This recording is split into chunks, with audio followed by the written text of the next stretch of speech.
Yeah, absolutely. I think, you need to have a few big failures in life with those kind of locations to sort of, imprint it in your mind, not to make that same mistake again. And let's hope we don't do that. But yeah, absolutely. I think I look at, well, let's take a model like Energy Fitness. I've set up the business in Spain with my partners George Houtenbos and Eric Kakabian, and we've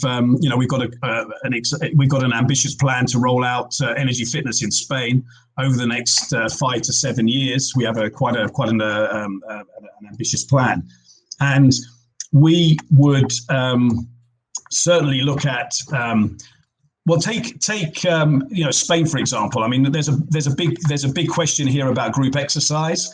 We always felt in Spain, you need to offer more group exercise when you come into the country. So what we've done in Spain is that we've created a model.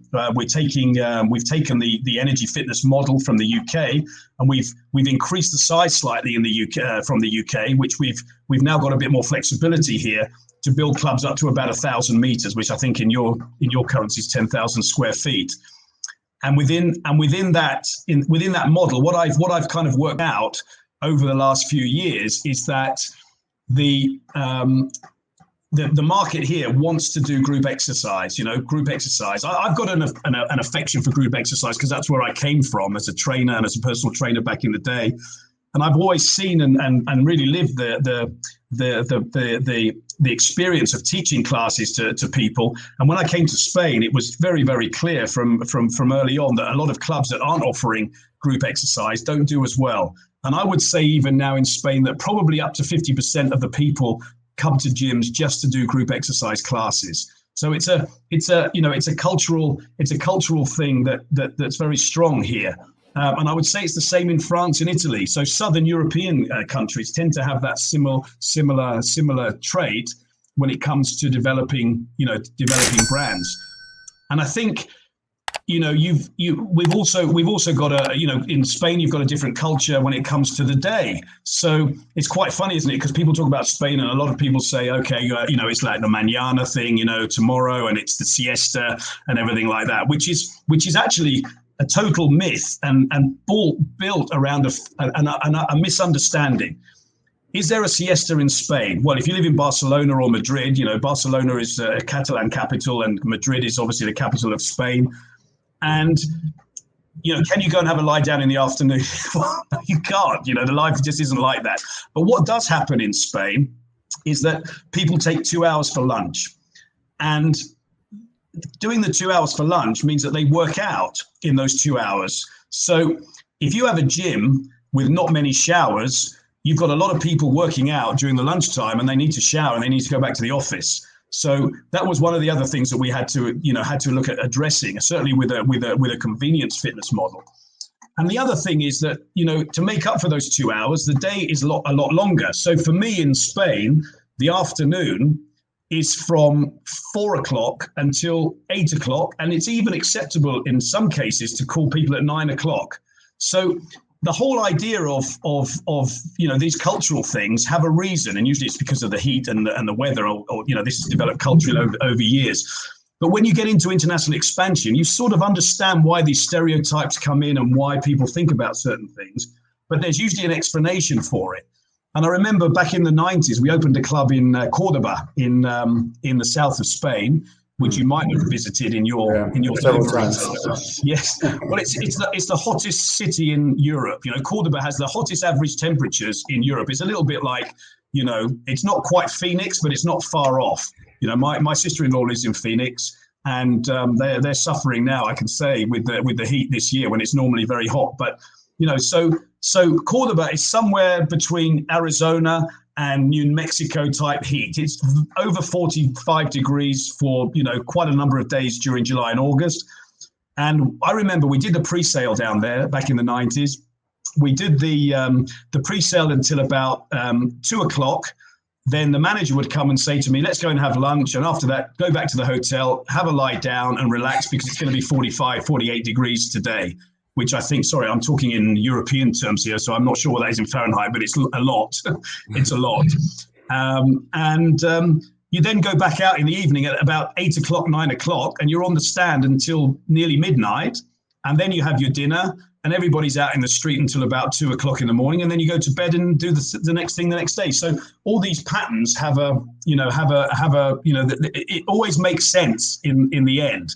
So, the thing about expansion with brands is understanding that and making sure that you don't fight it, because for them it's not strange. What I've realized, when you expand with companies, UK companies and US companies, we tend to want to put our kind of mentality into that country, and that doesn't work very well. And I think that's why franchising is a fantastic way of expanding internationally, because actually the whole idea of international master franchising is finding partners in countries that are very, very good at what they do, and they know all the local issues, and they'll sort it out. The point is to sit down with those people and say, okay, here we have the brand, here we have a global brand, but what changes do we need to make in your country to make sure that it's successful? So I've probably learned that more than anything, that you've got to do that. You've got to do that exercise. And one of the things I'll say, look, is there a benefit of having a cookie cutter, everything the same? When you walk into a Starbucks around the world, or you walk into a McDonald's, do you know where you are? Well, yes, of course you do. And there is advantage in that in global franchising. Of course there is. There's the familiarity. There's that sense of being at home if you're traveling for people. And there's a very nice opportunity to have reciprocity memberships where people who are traveling around the world can go into any of your clubs and use them. That's a fantastic thing to have. But I would say that, if you go into McDonald's, I don't know if you've been in McDonald's in Spain for a while, Matt, because I've seen you in the last few weeks looking quite lean and in shape. So I do go to McDonald's more in Spain since I came here. And I'll tell you why, because if you go to McDonald's in Spain, you can get a beer and you can get a tuna salad. And you can get actually 5 different types of salad: goat's cheese salad, tuna salad, and everything else. So when my son finishes a rugby match, we used to go to the local McDonald's because, he's doing a lot of training. He can have a McDonald's once a week. There's no problem in that for me. And I would have a salad and a beer. So why would you serve beer in McDonald's in Spain and not in the UK? Well, being Brits, we know why you wouldn't do that in the UK, because you'd probably have people drinking pints and pints of beer. But culturally, the Spanish people drink 1 or 2 glasses of wine a day. They might drink what we call a caña, which is a small beer, but they'll have 1 or 2.